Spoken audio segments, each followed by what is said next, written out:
Où cette folie va-t-elle s'arrêter? Cette fraternité est une lumière éthique qui guide de façon assurée. Église et bioéthique, une série proposée par la Conférence des évêques de France.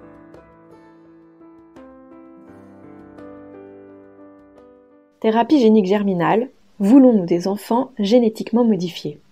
La thérapie génique germinale laisse entrevoir des avancées scientifiques et des progrès thérapeutiques, notamment pour corriger les maladies génétiques.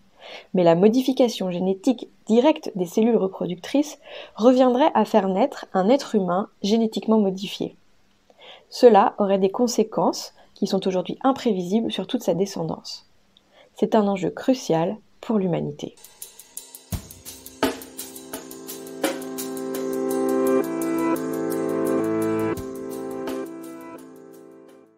La thérapie génique voit l'émergence d'une technique révolutionnaire, CRISPR-Cas9, ou ciseaux génétiques, qui permet de modifier le génome de toute cellule en coupant de manière ciblée l'ADN pour modifier un gène. Cette technique soulève de graves questions éthiques si elle est appliquée sur des gamètes humains ou sur l'embryon humain au premier stade de son développement.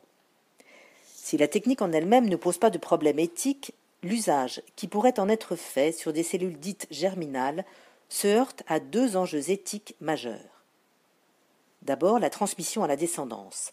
Si cette technique est utilisée sur des cellules germinales, spermatozoïdes ou ovocytes, ou sur l'embryon humain, les modifications seront transmissibles aux générations suivantes de manière irréversible, avec des conséquences impossibles à anticiper.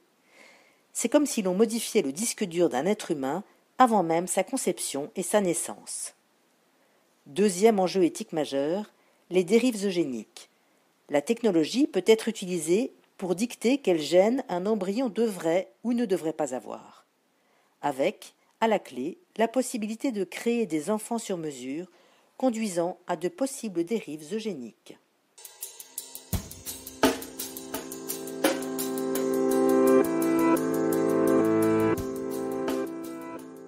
Tout est permis, mais tout n'est pas constructif. Saint Paul nous met en garde sur un exercice non ajusté de notre liberté. Si nous devons louer le Créateur pour les capacités qu'il donne à l'homme, celles-ci doivent servir le bien et non l'ambition prométhéenne de quelques-uns. Quelle folie de vouloir bousculer l'héritage génétique sans en maîtriser les conséquences, potentiellement néfastes.